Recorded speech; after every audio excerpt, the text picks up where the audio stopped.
Live from New Delhi, you're watching DD India Live, India's voice to the world with me, Deepika, coming up in the next 30 minutes. Both the houses of the Indian Parliament resume on day 2 of the monsoon session with adjournment in the initial hours of proceedings. ISRO set to launch NISAR, a joint satellite with NASA on 30th of July. NASA-ISRO synthetic aperture radar will scan the entire globe every 12 days.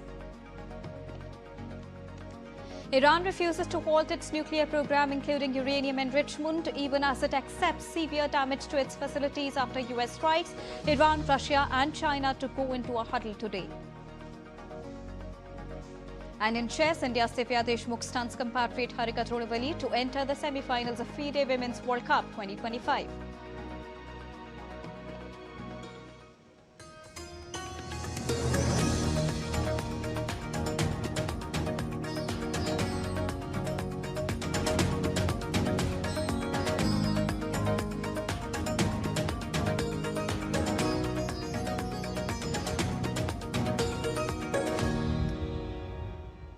Good afternoon to all the viewers joining us at this afternoon broadcast. To begin with the Parliament.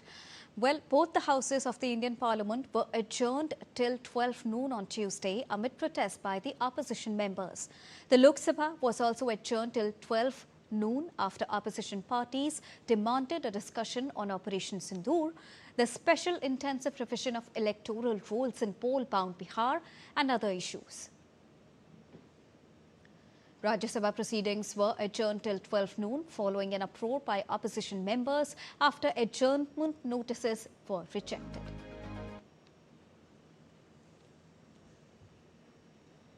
Let's now take a look at the legislative businesses for today in both the houses of the Parliament. Well, in Rajya Sabha, or the upper house of the Parliament, Ports, Shipping and Waterways Minister Sarbanand Sonowal will move the carriage of goods by Sea Bill 2025 for consideration and passing. The bill attempts to modernize, update legal framework as well as enhance ease of doing business in India's maritime sector.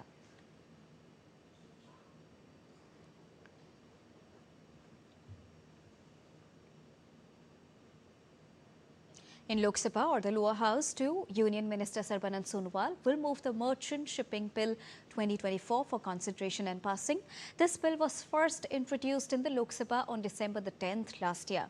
The bill will replace the Act of 1958 to registration and ownership of ships. It also provides for maritime training regulation and seafarer welfare.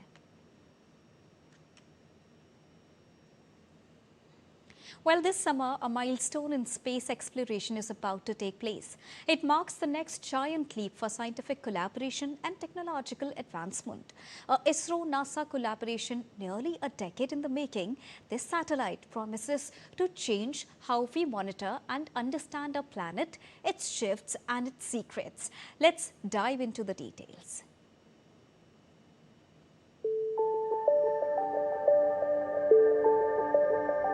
On July 30th, all eyes will be on Sriharikota, India's space hub, as ISRO's GSLV F-16 takes to the skies, carrying NISAR into orbit. The NASA-ISRO synthetic aperture radar is the most powerful radar satellite ever launched and will work with precision no satellite has ever achieved. NISAR will scan the entire globe every 12 days, providing high-resolution data to track subtle changes in Earth's surface, from shifting ice sheets to seismic activity and vegetation growth. Sweep SAR technology will be used for the first time. NISAR can detect even small changes in the Earth's surface. Over 2,392 kg satellite will orbit around 743 kilometers above the Earth. NISAR has a massive 12-meter radar dish scanning a 240-kilometer wide swath. It can map nearly the entire land and ice surface of the Earth. Capable of mapping through cloud storms and even dense forests, dual-frequency radar can penetrate ground, revealing movements smaller than a centimeter.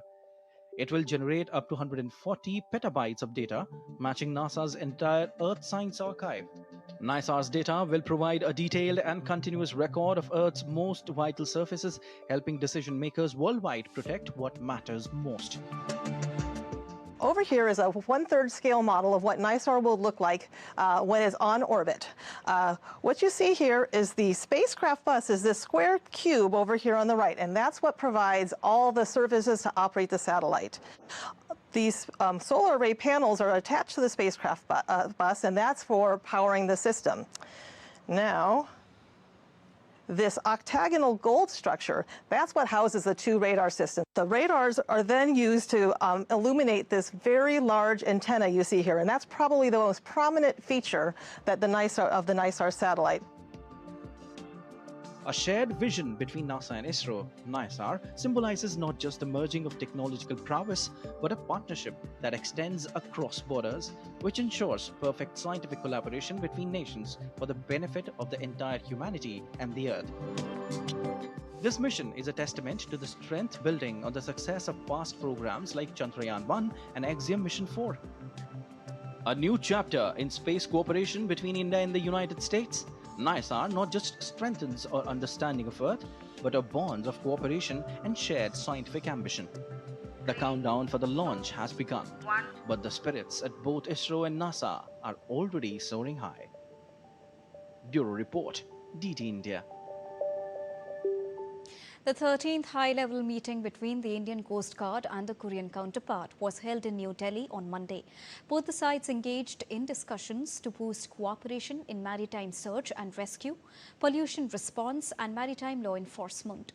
They also reaffirmed their commitment to share best practices and enhance interoperability under the 2006 MOU. As part of the visit, the Korea Coast Guard delegation will travel to Mumbai from the 23rd till the 24th of July for an industrial visit to Mazagaon Dock Shipbuilders Limited and to an ICG patrol vessel aimed at strengthening maritime industrial and operational linkages.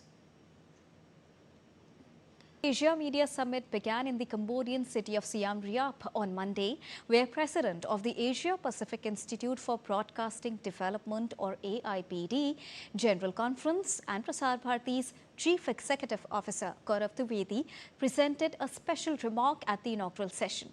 He stressed that rapid evolution of artificial intelligence is transforming content creation, newsroom management and audience engagement.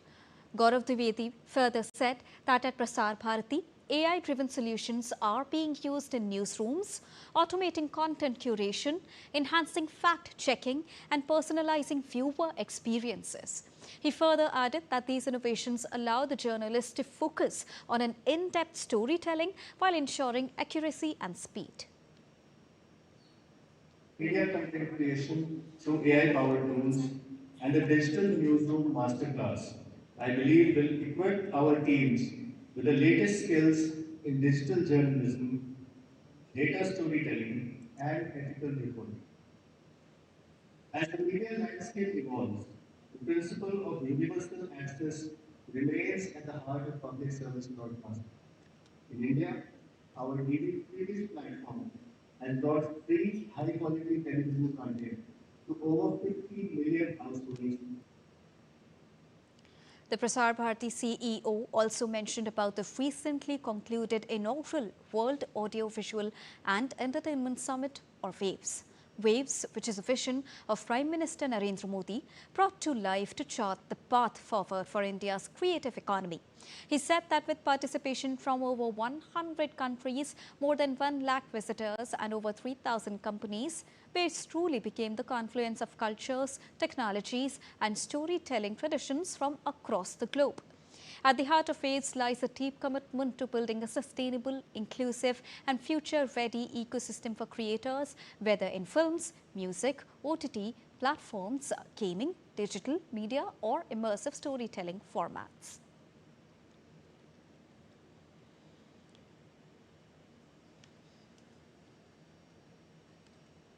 Well, rice is not just a meal in many parts of the world, it's a tradition and a way of living around which life revolves. Rice is a very common sight in festivals, customs, rituals and languages in cultures that commemorate each milestone of rice production. The Nabooi Rua of Assam is one such significant occasion of planting new rice saplings, which tells us about how important is the beginning of the farming cycle for the farmers in Assam. DD India correspondent Subina Roy gives us a tale on the occasion. Let's take a look. The months of Ahar and Haun, July and August have arrived. The beginning of the farming cycle is a deep spiritual and communal celebration of life, soil, sustenance in Assam and is revered as Nabooi Rua. At the first break of the day, the farmers step barefoot into the softened earth, carrying prayers of hope for a bountiful harvest. The conditions in the Brahmaputra Valley are very much apt for the growth of agriculture, especially paddy cultivation. As a result, agriculture was already the base of sustenance in this area and also the main source of revenue for the preceding Kamrup dynasty and later the Ahom dynasty. Apart from these four essential types, many other unusual forms of rice like chakwa, bora and joha are found in Assam. Chakwa, also known as magic rice, and the semi-glutinous winter rice is also classified as bora and kumul rice. It also forms an essential ingredient of the gastronomical cuisine of Assam, which includes various forms of rice, cakes, pitas, and the traditional rice beer that is brewed locally and known as has.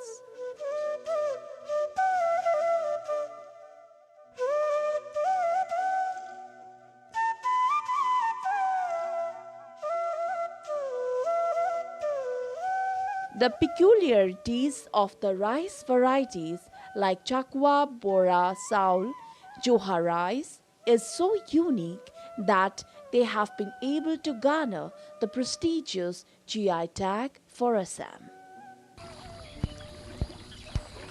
Rice is not just a meal in many South Asian countries, but it is the central theme of society around which revolves life. Many customs, festivals are associated right from the planting of these saplings, which is reflected from the lush green rice fields, which turn from green to golden over a period of time. We dedicate Dibrugarh team, Subina Roy, DD India.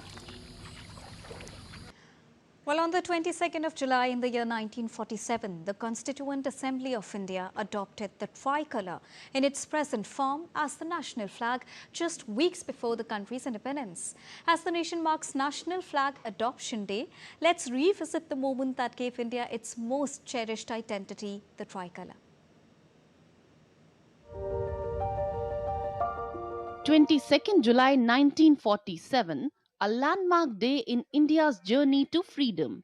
In a solemn session of Constituent Assembly in New Delhi, India adopted the Tiranga, a tricolour flag with deep symbolism and a bold identity. Leaders like Mahatma Gandhi, Annie Besant and Bal Gangadhar Tilak played crucial roles in conceptualizing the idea of the flag that would embody the ideals of a free and united India. The saffron at the top stands for courage and sacrifice. The white in the middle represents peace and truth. With the Ashoka Chakra, the wheel of law, at its heart, the green at the bottom reflects faith, fertility, and prosperity. The Ashoka Chakra, with its 24 spokes, was inspired by the lion capital of Emperor Ashoka and signifies constant motion, justice, and righteousness. When the flag was officially adopted on 22nd July 1947, it became more than a symbol. It became a living legacy of India's freedom movement, representing equality, diversity, and resilience. Today, the Tiranga flies proudly atop every institution, in every home, and in the every heart of every Indian. Since the amendment to the Flag Code in 2002, every citizen can hoist the national flag with honor and dignity. As we celebrate National Flag Adoption Day, we honor the visionaries who gave India its identity and the values this flag represents: freedom, democracy, and unity in diversity. The tricolour continues to inspire generations, a symbol of pride, peace, and progress. Kriti Vadera's report for DD India. Time to take a short break, but still to come on the other side. Bangladesh Air Force jet crashed, leaving at least 27 dead, including the pilot, and 78 injured. Geeta Gopinath to step down from IMF, returning to Harvard after key role as first deputy managing director. And with the series evenly poised at 1-1, Indian women's cricket team faces England in third and final ODI.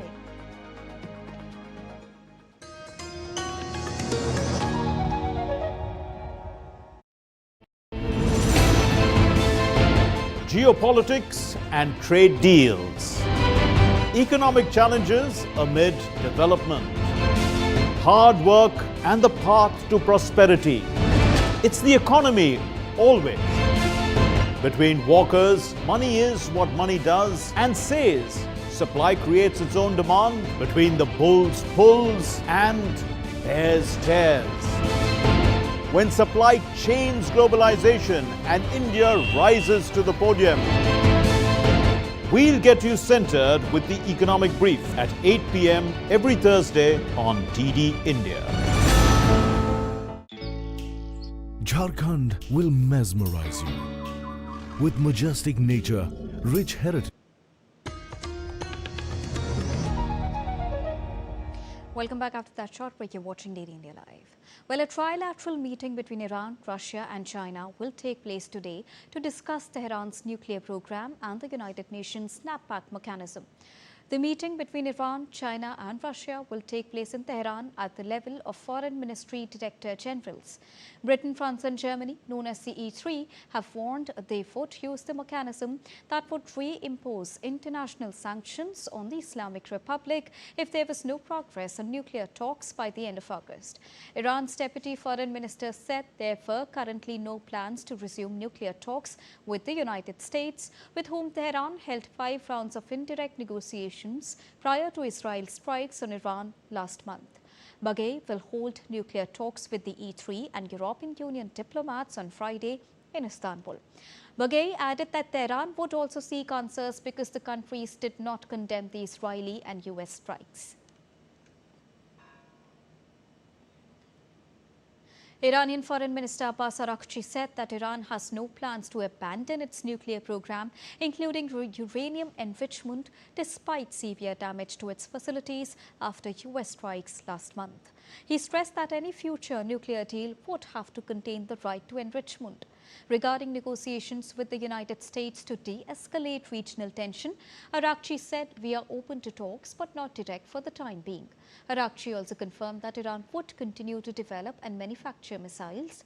Araghchi's remarks come as Iran is set to hold new talks on its nuclear program with Germany, France and the United Kingdom on Friday in Istanbul.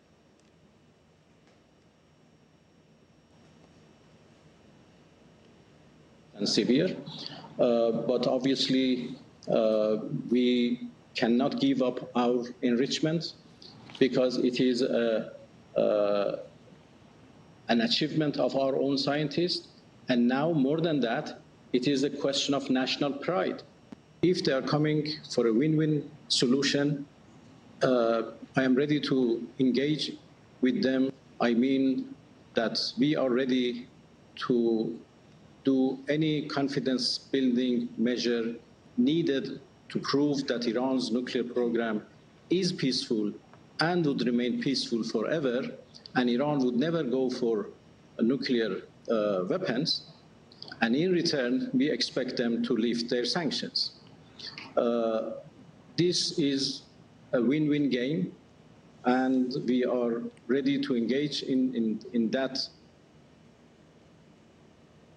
Meanwhile, Tehran blamed European powers for the failure of 2015 nuclear deal, accusing them of breaking their commitments, which lifted sanctions on Iran in return for restrictions on its nuclear program.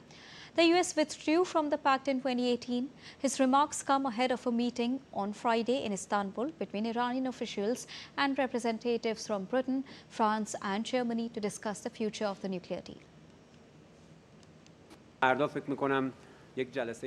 The European parties have been at fault both due to negligence and failure to fulfill their obligations under the JCPOA.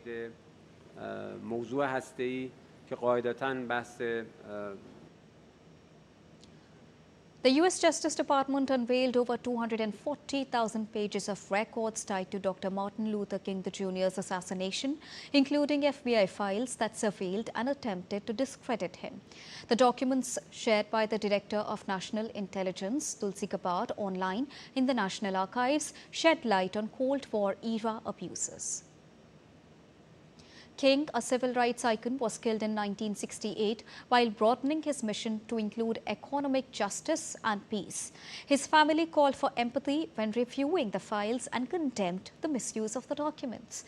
The release follows similar disclosures about John and Robert Kennedy as part of a push for transparency ordered by the Trump administration. Moving on, the death toll in Bangladesh aircraft crash risen to 27 on Tuesday morning, while 78 others are receiving treatment at different hospitals. Mortal remains of 20 passengers of the ill-fated aircraft have been handed over to the family members. The F-7 aircraft of Bangladesh Air Force took off for a training flight and crashed shortly after into Milestone School and College campus on Monday afternoon. The Bangladesh government has declared a one-day state mourning following the incident. Geeta Gopinath, the second-in-command at the International Monetary Fund, will step down at the end of August to return to her position at Harvard University. IMF said in a statement that the managing director, Kristalina Georgieva, will name a successor to Gopinath in due course. Gopinath, who had left Harvard to join the IMF, will return to the university as a professor of economics. Gopinath joined the fund in 2019 as chief economist, the first woman to serve in that role, and was promoted to the role of first deputy managing director in January 2022. In her farewell message, Gopinath expressed gratitude for a once-in-a-lifetime opportunity to work at the IMF, thanking both Georgieva and former IMF chief Christine Lagarde, who had appointed her as the chief economist. And now let's get you all the latest from the world of sports, to begin with chess. India's Divya Deshmukh defeated compatriot Harika Dronavalli on tie breaks to enter the semi-finals of FIDE Women's World Cup. Divya drew both Game 1 and Game 2 of the quarter-finals against Harika to take the contest to a tie-break round.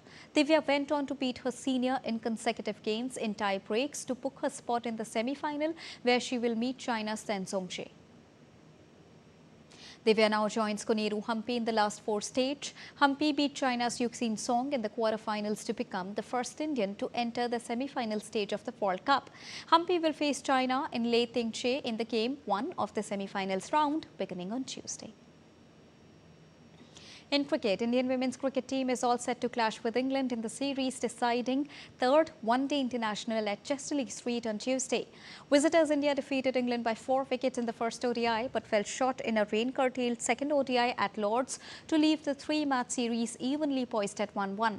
The Indian batters have struggled against the English spin attack led by Eccleston, who took a 3-for in the second ODI. India will eye a comeback and try to find the rhythm they had in the first game, where they chased down 259 with 10 balls to spare.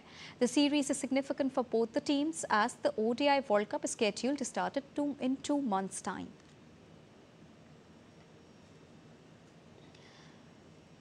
Well, there are few venues in world cricket that remain unconquered by Team India, and Old Trafford is one such fortress. As India prepares for the 4th test on Wednesday, let's rewind to a ground that has a century of history and records that span over decades. Here is more on the records of Indian team in Manchester. Take a look. Old Trafford. The name evokes history, but for India, it echoes heartbreak. From their first match in 1936 under the Maharaja of Vizianagaram that ended in a draw, to their last outing in 2014, where MS Dhoni's side suffered a crushing innings and 54-run defeat, Old Trafford has remained a fortress India is yet to breach. India has played 9 test matches at this historic venue, never won, with 4 defeats and 5 draws. India's highest team total at this venue, 432 all out, came in 1990. Mohammad Azharuddin dazzled with a sublime 179, the highest individual score by an Indian at Old Trafford. Sunil Gavaskar remains India's top scorer here with 242 runs, while Sachin Tendulkar's average of 187 is the best among Indian batters. But it hasn't always been pretty. In 1952, India folded for just 58 all out and suffered their biggest defeat by an innings and 207 runs. Despite defeats, some bowlers left their mark. Dilip Doshi recorded India's best innings figures here, 6 for 102 in 1982. Lala Amarnath claimed the best match haul, 8 for 167 in 1946. Vino Mankar tops the wicket charts for India at the venue with 9 wickets. Behind the stumps, Farokh Engineer stands out with 7 dismissals, while Sunil Gavaskar took the most catches, 5. The most iconic stand at the venue is a 203-run partnership for the first wicket between Syed Mushtaq Ali and Vijay Merchant in 1936. Old Trafford remains an unclaimed territory, but history doesn't just repeat, it's waiting to be rewritten. Will England seal the series in 4th test itself, or will India bounce back, level the series 2-2? One thing which is guaranteed is that Manchester is set for a blockbuster encounter. Sports Desk, DD India. And that's all for this edition of DD India Live, but do let us know your thoughts on the news of the day. For those on the go, you can get all the latest news and updates from India and across the world on the DD India mobile app. The app is available on both Android and iOS platforms. Scan the QR code on the screen to download it right now. We'll be back with more news as it breaks here on DD India. I'm Deepika, and from all of us here in New Delhi, thank you so much for watching DD India Live. Namaskar.